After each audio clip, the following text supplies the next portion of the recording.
those are the ones most likely to get PTSD. And again, I wish we had more time, because anyone that needs something to do in the years to come should help people with PTSD. There'll be at least 80 to 100,000 of them returning from Iraq in the next several years, especially since we know that if a serviceman or a woman spends more than 8 months in a combat zone, even if they never see combat, they have a 50% or more chance of acquiring the symptoms of PTSD. That's why the recent extension of tours of duty, besides being inconvenient and highly problematic, are also psychologically catastrophic. All right, I digress, though, so let's go to page 7.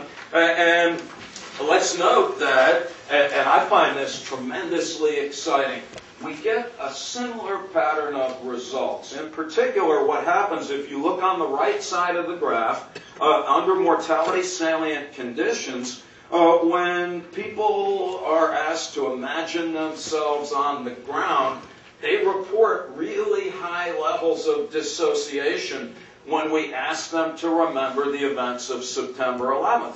But that effect is completely eliminated when people are asked to imagine themselves in flight.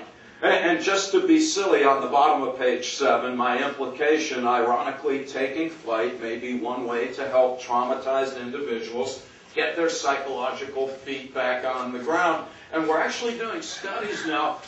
Who's seen the virtual reality helmets? Has anybody seen those things? We are, because we want this to be more vivid, and we want to work with people that can use our help for more than research purposes. And as odd or maybe as far out as it sounds, if there's any credence to these ideas, then one way to get a traumatized individual restored somewhat with regard to psychological equanimity may be to give them the phenomenological experience of being in flight. Who knows? I'll let you know how that works when we get to see each other again. All right, let's keep going just a little bit, and I'm going to shut up soon, I promise you. I want to close by just talking about some of the implications of these ideas. I want to spare you some of the turgid details, but there is a lot of debate right now about the evolutionary origins of religion and supernatural beliefs. And who's aware of that? Like, who's seen, like, the Richard Dawkins book, The God Delusion, or the Sam Harris book, The End of Faith, for example? Christopher Hitchens, God is Always Wrong. That there are a lot of, and this has got there for the last 10 years, even forgetting about those books, there's a lot of debate right now about what religion is and why it is that we have it. And in a very influential book called Religion Explained, a fellow named Pascal Boyard, he just said, you know, religions are so different, but they all have one thing in common, and that is they all include at least one supernatural belief that is in violation of natural law. All right, and no one disagrees about that. Where the disputes are, and they're very vigorous, is why is that the case? Why is it that every human culture includes at least one belief that is in violation of the laws of physical nature? And basically there's 3 different thoughts about this. One thought is just that this is a completely malignant stupidity. In other words, basically, who's read a little bit of Nietzsche? Nietzsche talked about religious beliefs as the most calamitous stupidity by which we shall someday perish. So some people just say, it's just monstrous. That's all. It's just silly, right? And poisonously problematic. There's another school of thought, and this is it's kind of a nuanced one, so I just want to talk about it briefly, although it's very important, and that is that supernatural beliefs are accidental byproducts of other very adaptive cognitive processes.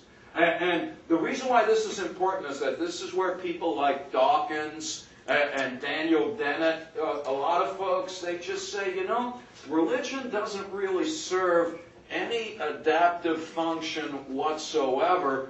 It just kind of happened as a result of other things, particularly, who's heard about the notion of theory of mind? Has anybody heard that idea? Which is that one major difference between people and even higher primates is that we at a very early age impute mental intentions to other animate creatures. And who's ever heard of the notion of overgeneralizing?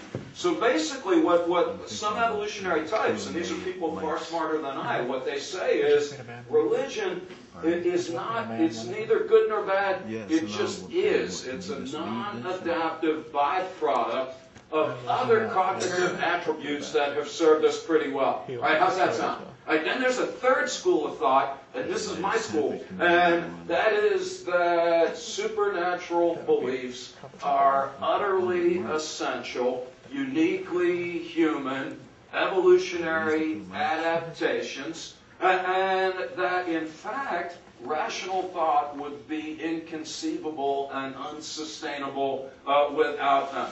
Now, thankfully for us, we're in good company on this score. If you look on the bottom of page 8, this Darwin dude, he agrees with us. I'll be done shortly. I know we're getting hung for time.